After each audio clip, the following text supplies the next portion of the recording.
প্রথমে আমাদের এলাকায় যায় আপনাদের এলাকার ডুলি মাস্টার খোকন ভাই, অত্যন্ত ভালো মানুষ। আমাদের এলাকায় যায় অনেক শিল্পীর সাথে, আমার উস্তাদ ললিত মিয়া আরো অন্যান্য শিল্পীর সাথে না যে ডুল ভাজা, ওনার এলাকায় আসলাম। খোকন ভাই অত্যন্ত ভালো মানুষ। যাই হোক, খোকন ভাই মঞ্চের মাঝে আছে, আমি একটি গান করি। তারপরে এই ল্যাংটার আমার এক মামা, ওনা সাদ্দাম নবী সাহেব, ওনা এই মঞ্চের মাঝে দেখা হয়েছে, আইসে ওনা, ওনার কাছে সালাম, ওনার বন্ধু বান্ধব যারা আছে তাদের প্রতি সালাম, ধন্যবাদ। এখন যে গানটা করবো এটা বাউল আবেদ আলী সাহেব। এই কইছে কিটা উঠতে কইতাছে কয় অ্যাঙ্গেলটা সুন্দর করে বুঝাই ভাই। অ্যাঙ্গেল তো কিটা জানো রড, কথা কোন যে অ্যাঙ্গেল কিটা রড না? আচ্ছা, মানুষ কিনে অ্যাঙ্গেল হইতারে তো রডটারে যদি সিমেন্ট বালু যদি কায়া লাইতে মানুষটারও তো একটা নারী কায়া আছে। এটা দিনের কাইতেছে না, ছড়ার বাচ্চা বাবু যে হইছে এটা কাইছে না। এই আমারে বুঝাস কিটা সালাম সরকার সাথে মিল দিয়া।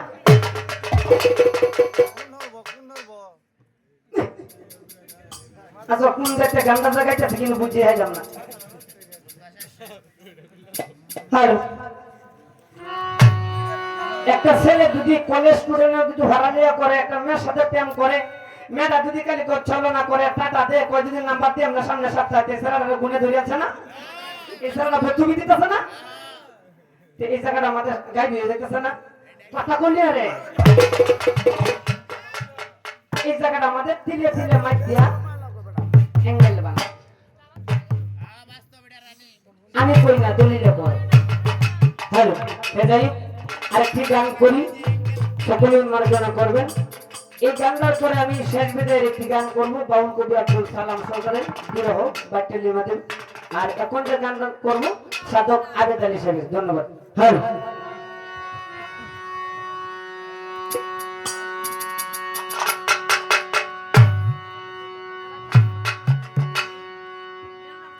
পিরিতিশি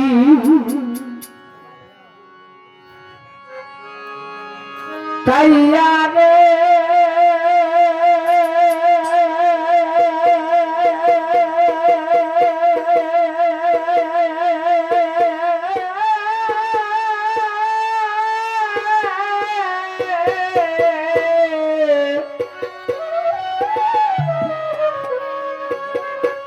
ওরে গিয়া ছাড়িয়া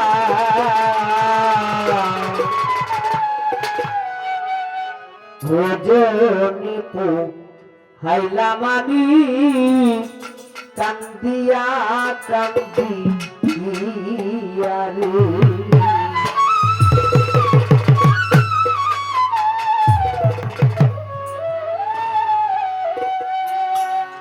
পিরিতি শিকাইয়া বলে পিরিতি শিকাইয়া রে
শৈল